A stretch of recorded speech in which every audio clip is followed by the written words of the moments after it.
参入した事業者、いわゆる新電力ってこう言ってますけども、こういうところにも2000年以降は一部その負担を求めようっていうんです。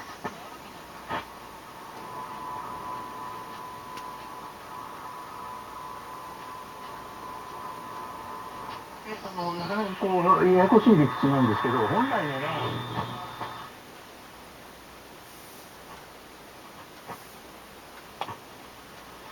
積立が不足していると。で、その制度の不備は本来これ国自身が反省すべきだと思いますけれども、経済産業省ではその分